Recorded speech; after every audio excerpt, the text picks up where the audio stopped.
Hello and welcome to What Do You Say Anime, a podcast devoted to providing you with anime discussions, reviews, and random hijinks.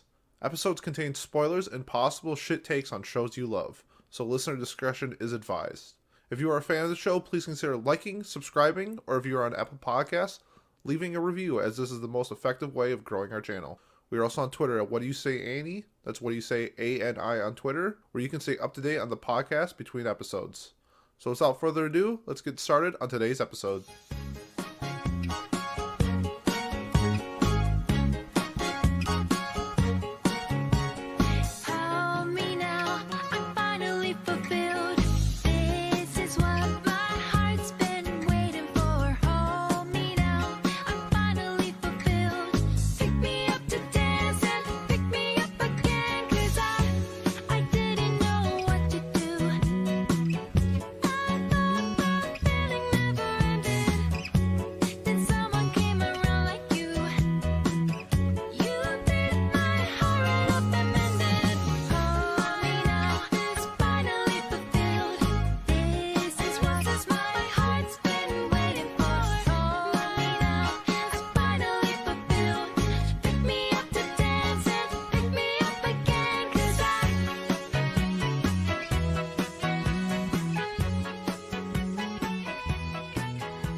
Hello everybody and welcome to What Do You Say Anime. I'm your host Peter, and with me as always is Adam. Adam, it's been a minute. How you doing? I'm doing pretty well, just keeping up with some anime, going out to a bunch of movies as of late, having a good time. Yeah, we both recently just saw the My Hero Academia Rising movie, hence the podcast.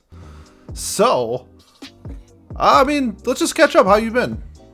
I've been all right, not a lot's been going on. There's been a lot of movies and just events I've been going to lately. Let's see, a couple weeks ago, or was it last week I was at the Ride Your Wave movie, which was absolutely fantastic. And then on Tuesday, we had the Love Live Fest. Oh, which that's I went right. To go see that concert at the theater. How was that? It was good. It was late. It was a 3-hour event, so wow. It lasted quite a long time. And there wasn't a ton of people there. There was probably about 50, 60 people there. It was a fairly decent size, but I guess for being the only one in Minnesota, I expected a few more people to go. Sure. But besides that, I then went and saw My Hero Academia movie twice. I watched it once in dub, once in sub, just to try to get the full experience. And That's then impressive. Yeah, and then besides that, I've not really been doing a lot, just kind of keeping up with this last season. How about yourself? Oh, I've been going pretty hard at the gym since Anime Detour's coming around, so I'm trying to drop 25 pounds. Before that, I'm down 7, so I'm pretty happy with my progress. Nice. Yeah, other than that, work's picking up, so I'm just working and lifting weights pretty much. So without further ado, though, let's just jump right into the review of the My Hero Academia movie. Alrighty. And for this movie, it's sort of canon, kind of not canon. Are you familiar with if it's in canon or not?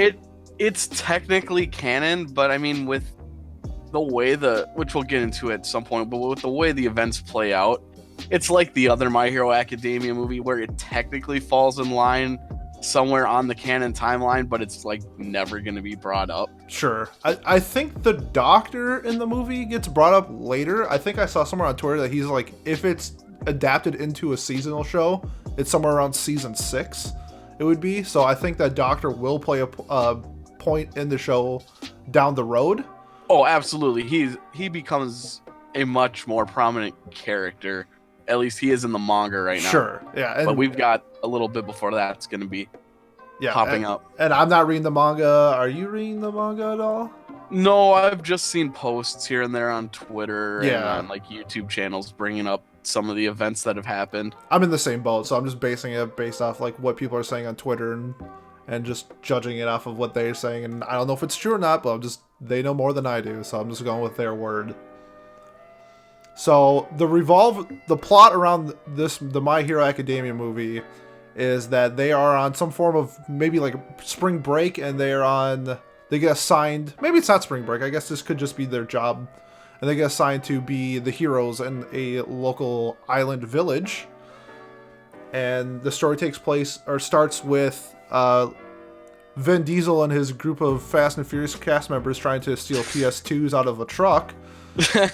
and and so Fast and Furious 9 starts, and then My Hero Academia starts. No, but it starts as like a car chase scene, and we get introduced to essentially the villain of this movie. I believe his name is Nine, and his quirk is that he can steal powers similar to One for All. Or is it All for One? All for One, sorry, not One for All. One for All is the quirk. All for One, and he can steal up to 9 quirks. And the whole premise is around him trying to steal a particular quirk so he essentially doesn't die, because it sounds like he's dying of some form of illness. And then hijinks just start going crazy, and people start fighting, and people start getting blown up, and hence the movie, the heroes are rising to the occasion. So, how about we jump into what we liked about the movie? I'll go first. Do you want to go first? For it. I mean, yeah, I'll start it off. Sure. So I really liked the visuals in the big battle with Nine, but with Bakugo and Deku. I thought that was really good. I also enjoyed the. I feel like anyone, even if you're not like entirely caught up with My Hero Academia, or if you're just like a friend just decides to sit down and watch the movie with you and you have no experience with the show at all, they do enough explaining, and the plot is contained enough that you can get the gist of like what is going on here. It doesn't take like 3 seasons of watching the show in order to jump in. And so I think that's like good for like parents or just anyone who's like watching this with someone who's in the anime but isn't quite into it themselves. It's enjoyable enough and easy enough to follow the plot. I'm glad you brought that up, because Kayla came with me to see this movie. I don't know why, because she's never seen a single episode. And the one thing that she liked about the movie was that it did bring up a lot of backstory between some of the interactions in the show that she had no idea about, and she kind of got like the rough idea of like what's happening. And I think for somebody who's new to My Hero Academia or not quite caught up, it was a really good reference. But I think to the people that are caught up, it was kind of annoying because there were so many of those scenes. So it's like they're trying to appease both fan bases of new and like maybe the hardcore or the people who are caught up, and it kind of felt like in between those two, so they're trying to find like a happy medium. I didn't think it was that big of an issue. I personally enjoyed that they brought stuff up, because there's some scenes where I forgot about, or even some scenes that I really love.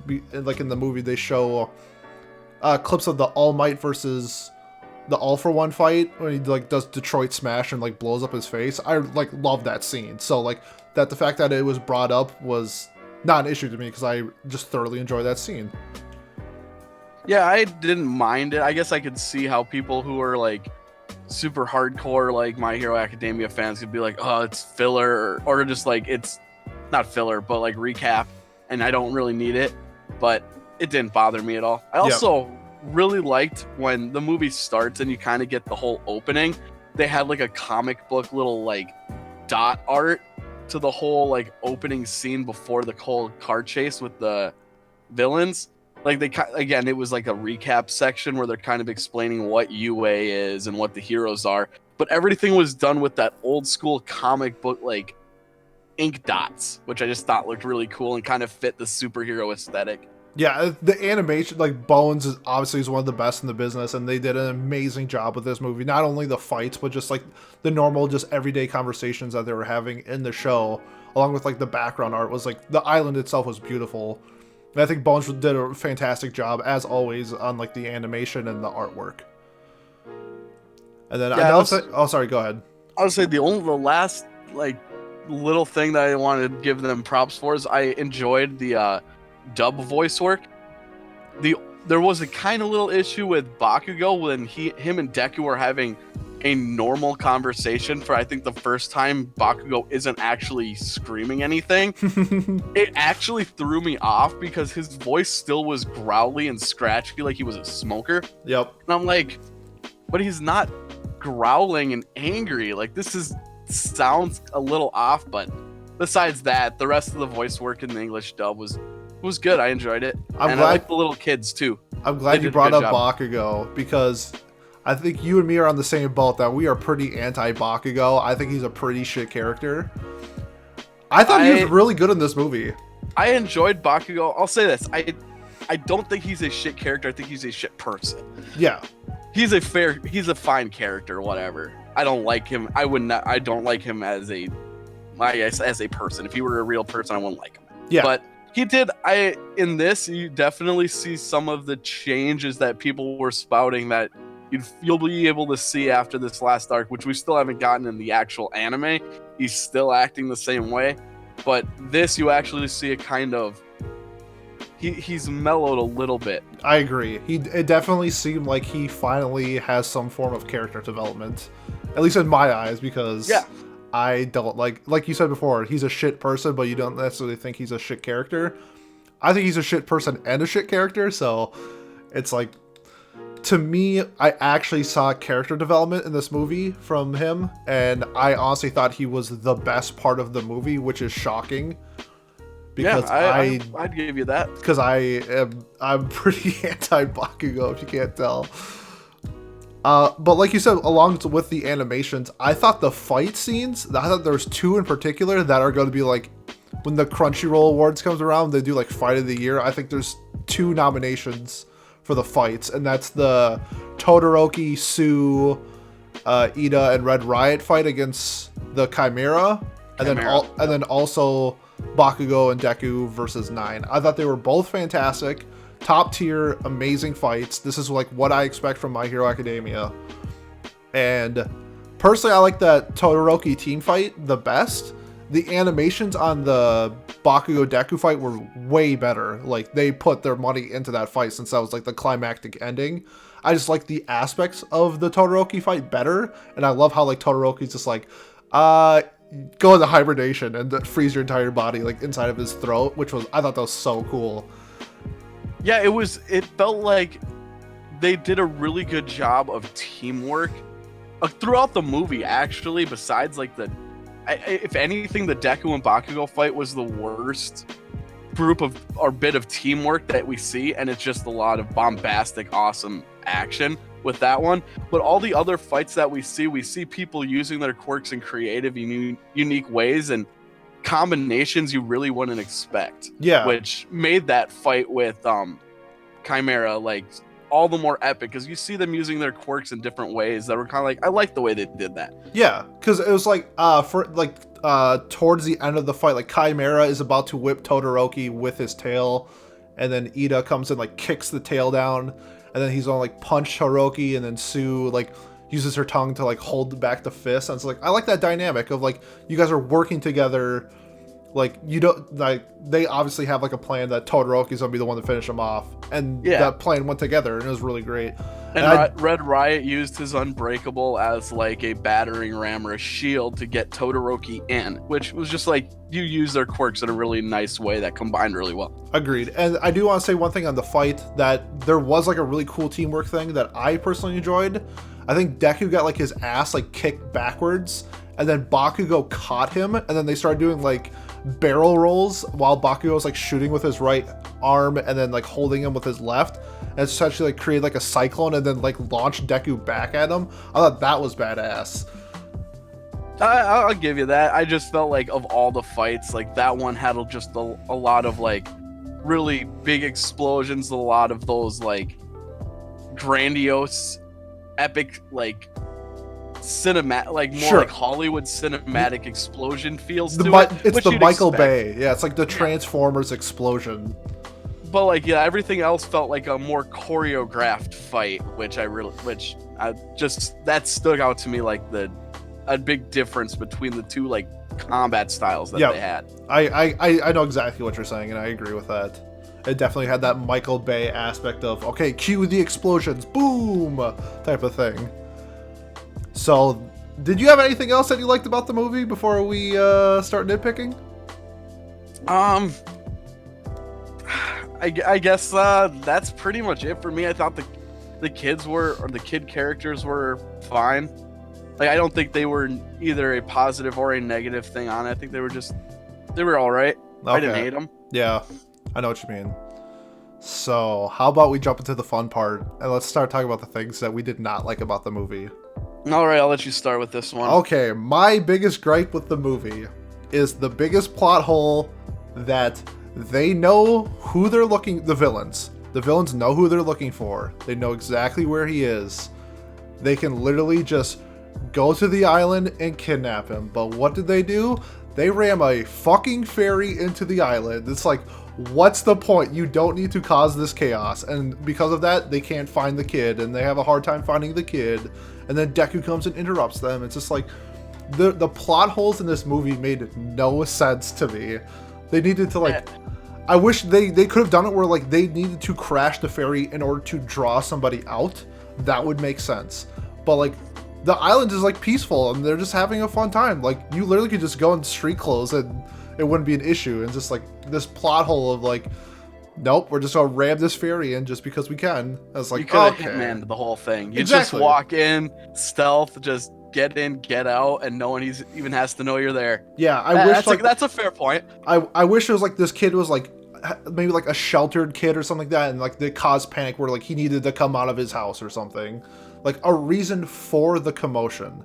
And I really did not like that aspect. And then I was with Kayla and she's like, are these guys like Team Rocket because they're idiots? I'm like, yes, they are idiots.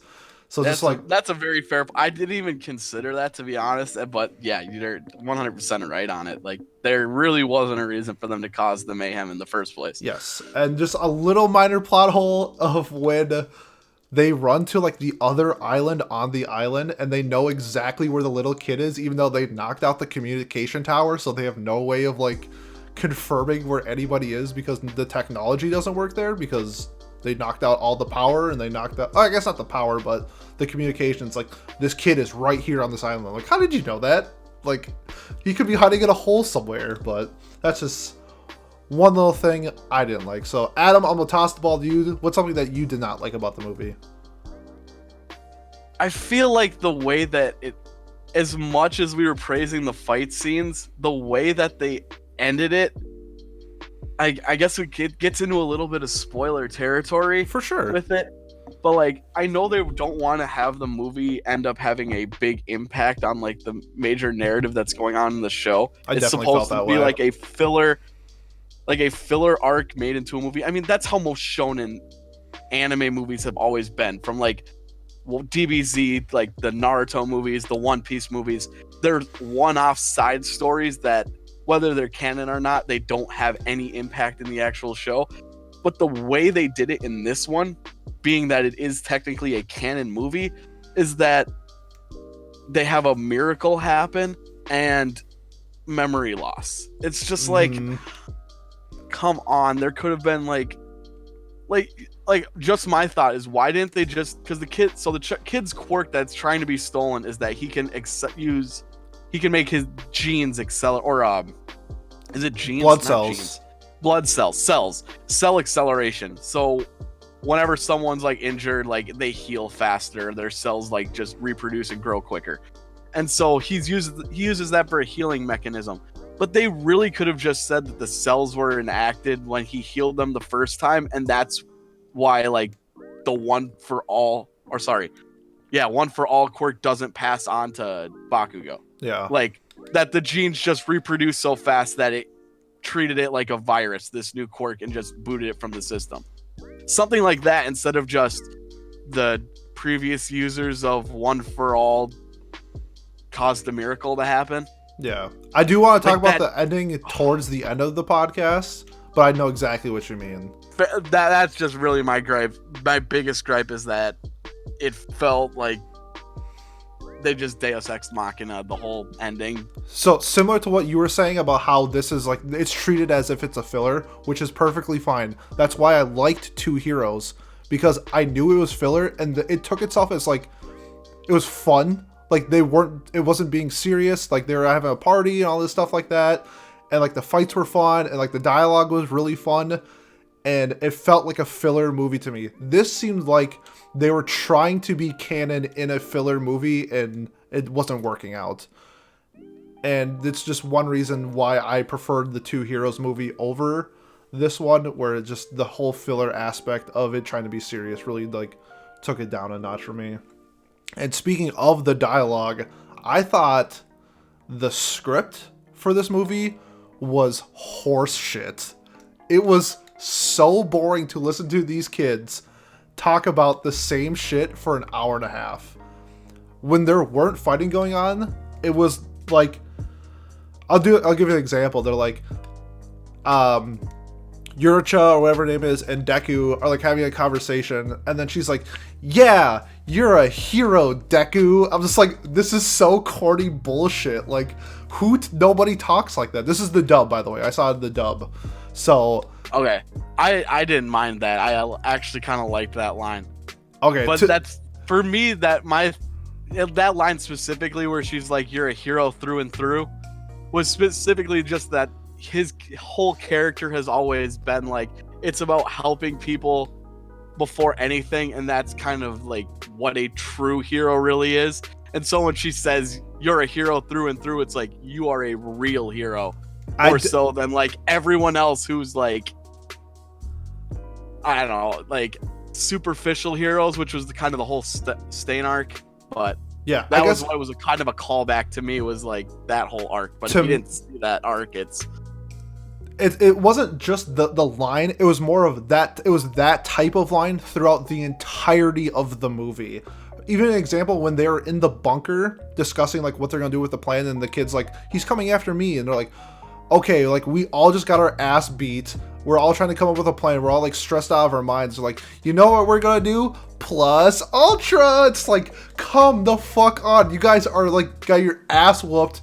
There's so much shit going on, and you're like, yeah, we are number one. I was like, come on. You don't talk like that. Like, if you come up with like a great plan in that situation, you'd be like, fuck yeah, like let's go get them, like that type of stuff. But I don't know. It just, the dialogue drove me crazy.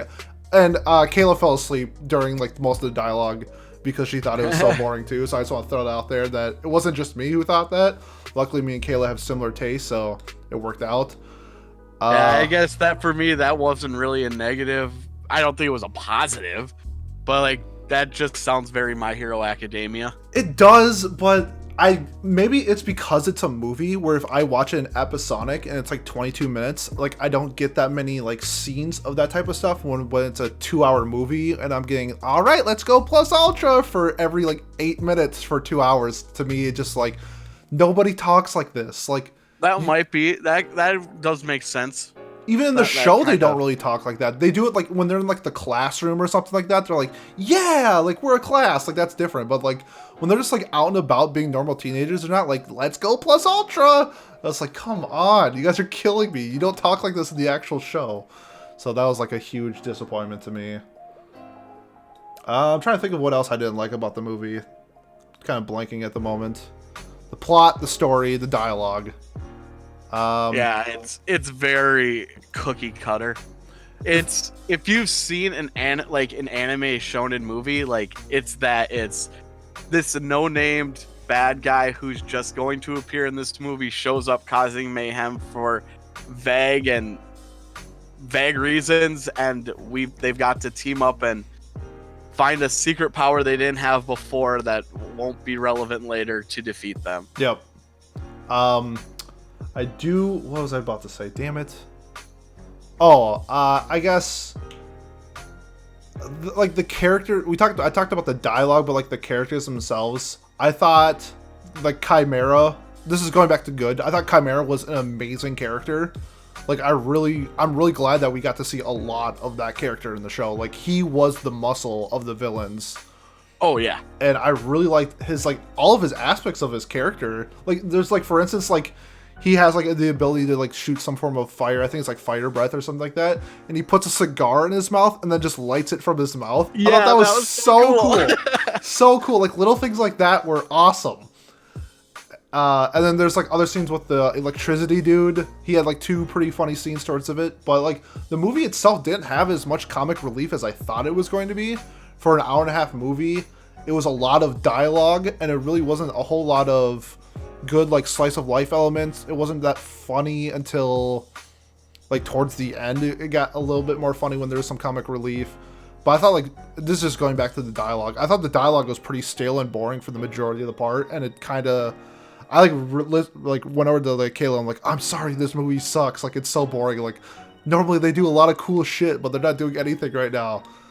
And I felt like, I think for like it was like an hour and 45 minutes. There's probably only like 20 minutes of fighting, so it was a lot of setup for not a lot of payoff in my that's what I think causes the dialogue to like stand out more than anything, is that weren't getting a lot of good action scenes until the last like 20-30 minutes, but that leaves another like 45 minutes to an hour of the movie where it's just like, let's get on with it. Exactly. We know something's going to happen, but it's taking much longer to happen.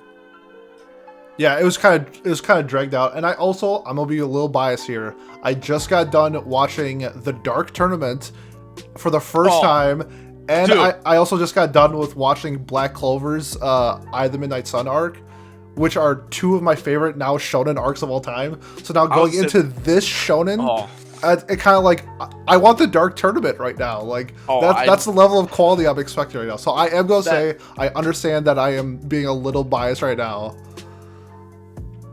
But, yeah, I mean, I can if I even get into that, we start moving along the lines of I'm just going to get into talking about Yu Yu Hakusho, so I need to avoid that. Yeah, it definitely takes the first section of that where they're doing the whole like helping out the citizens scene. Like that whole, I don't know, is that like 30 minutes of the movie, the first half hour, where they're just like to me, I felt like that should just be like a montage. Like, it didn't need to be the first like 20-30 minutes of the like the entire episode, just like them picking up the phone. Hey, Miss Johnson needs to go over here. It's like, no, just show Ida like carrying the old lady. Like, I don't need the entire dialogue of setting it up. I feel like that could have been cut, and I think that would have involved like, or would have helped the pacing with the movie itself. Yeah, and I also think that the fights in the middle, the one with I'm so bad at remembering his name, the guy who has Dark Shadow. The Dark Shadow guy? Yeah. Tsukuyami. I'm probably saying his name wrong.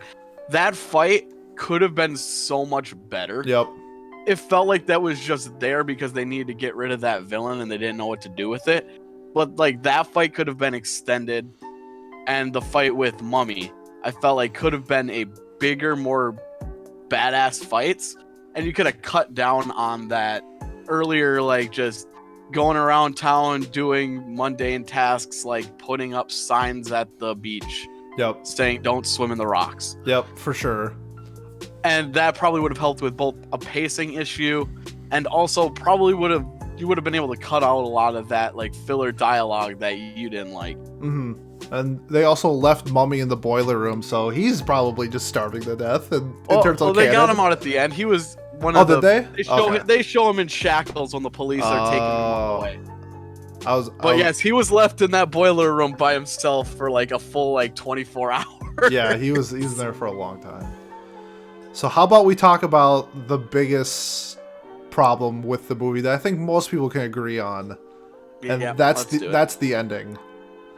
So, Deku, I thought it was a pretty cool moment when Deku passed over One for All. No. Yes. Yeah, One for all. God, I don't know why it's so confusing to me. It's for me too. I have to think about it. And he passes the Bakugo. It's like, this makes sense. This is what they need to do in order to win the fight. He gets the quirk, and then all of a sudden, after the fight's over and they win, not only does Deku get the quirk back, but then Bakugo loses the quirk. So he just gets like a hit of One for All. Just like he's taking a line of One for All if it was a drug or something. It's like, okay, like, are you okay? Here's the reaction of everybody in the theater. It went, what? And then everybody started laughing because everybody agreed simultaneously that this is so dumb. And everybody was so disappointed in the theater, except for one girl in like the front who was like crying, which was also hilarious because then people started laughing at her. Like, what part of this movie makes you want to cry? But I guess, Ab, what are your thoughts about the ending? Okay, so I don't mind that they gave him the power and even that it went away, but their explanation for why it goes away, like I was saying before, is dumb. Their explanation is the previous users of One for All caused a miracle to happen. Like, that bothers me more than anything. And then to go along and say, also, Bakugo doesn't remember any of the fight. He just has 2 broken arms and he's like, I don't remember how it happened. I wish I could remember. It's like, you don't even need him to ever mention it again after this movie's over. You didn't even need to say that he forgot about it. Yeah, it kind of made, at least as far as I know, it kind of made the scene pointless. Because like they all forgot it in the end, and nobody's gonna remember the villain, and no one's gonna remember the scene, and we're done. I mean, besides Deku and All Might, they're the only 2 that, for whatever reason, remember Bakugo. Well, I mean, guess Bakugo's the only other one in the situation, but Bakugo forgets, so it's just convenient. It's just done for convenience sake, and I thought that was really lame. And I also, like I was saying before, they could have just used the kid's quirk as an explanation, like he regenerate, kind of like what they did with Emmy, where is it Emmy, the girl from the Eri, the horn girl? Yeah, it's like E-R-I, Eri, I think that's what it's spelled. But anyway, they could have just done her power, because she's like, her power resets them before they got Deku, before he got hurt, so he was able to push himself beyond. They could have done a very similar thing, because their quirk works in a similar way, where it's like his genes are repairing themselves so fast that they repaired themselves to the state they were in before. I say genes, his cells. His cells repaired himself to the point he was before he had the quirk. That's all you had to say. And it would have been like, it would have felt like cheat, but at least it would have been an explanation besides a miracle. Here's my super shitty take on this. I was hoping that essentially his quirk is he's a walking stem cell. He's able to recover people's cells super fast and recover. But what if that power also like increased their limits? Like what if you took a line of cocaine and like now you're like super jacked up beyond like what you normally are? What if his version of like his stem cell like made people temporarily more powerful and he could suppress his limits? So instead of going like 100%, what if you go like 120% because of this? Like that would make sense. Like to me, at least that's what I was thinking. It's like you have this guy's ability of like whatever you want to do with cells, and they didn't really like do anything with it other than just it regens cells. Yeah, but like what if there's like an offensive component to it? And I feel like they really missed said it. That was in the like you saw the dub, right? I saw the dub, yep. Okay, in the dub, they say it's like, my cells heal faster and they're stronger. Like, those were the words that came out of Deku's mouth when he explained what his quirk exactly did when he came back from being hurt. So they could have used that strength as like the catalyst for like them going plus ultra and beating 9. They didn't have to use this transfer power, period. They had an explanation already built in. It was so bullshit. It felt bullshit, and it could have been done a different way, and you could have gotten the same result. The only thing is you don't get this Deku sacrifice. Like, the one thing that does well is Deku is willingly giving up his dream to save these people, to accomplish his dream in a way. Yeah. But he's willing to like give up his dream of being a hero to save this village. And like that's the one nice thing that you get out of this, is that he doesn't expect to get it back. So you get that true hero moment out of Deku. Yep. But then it gets cut short with the way it resolves. Yeah, it's essentially all for nothing. Like we already, even with like the sacrifice of Deku in this specific instance, we already knew Deku as like a person would do this in a heartbeat.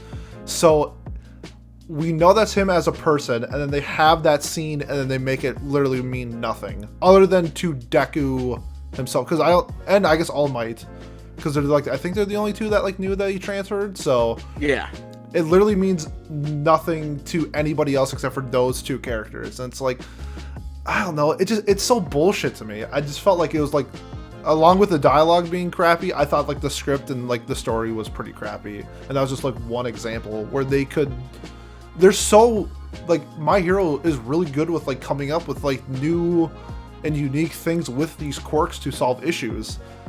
And I don't know why they didn't do it with this movie. Like, it was there for them to like take, and they just like, nah, they dropped the ball. Yeah, I get what you're saying there, and it's funny that you said that was all for none there. I was just thinking like the puns. It's like you have the villain who has all for one. You have Deku using one for all, and then by the end of the movie, it was all for none. Oh my god, we are doing this on the fly, and that's just how good we are.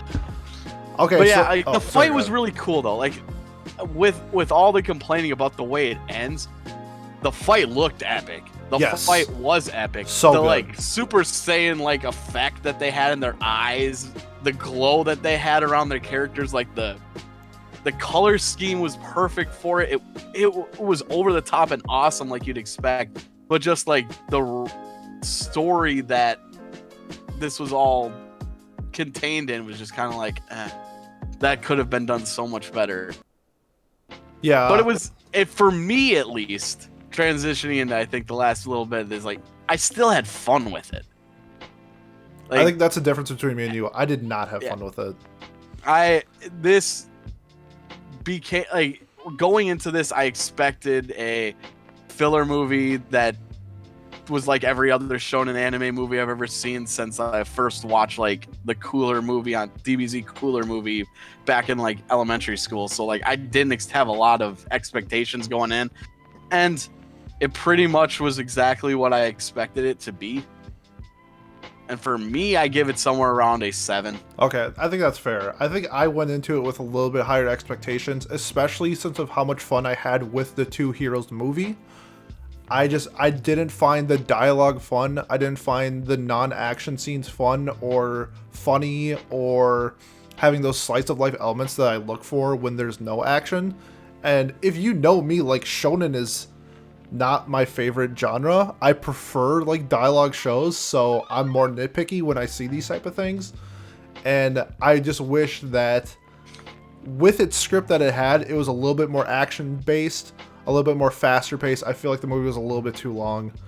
The fights though themselves, I'm not gonna like, that's one thing I'm going to praise. The fights were 10 out of 10. They were incredible. It was everything else that wasn't involving action was not good. So for me, I'm giving it a 5. I thought it was really, I just thought the dialogue itself and the plots just really drove it down for me. But I'm not going to take away from its animation or its fight scenes. Those were top tier, amazing.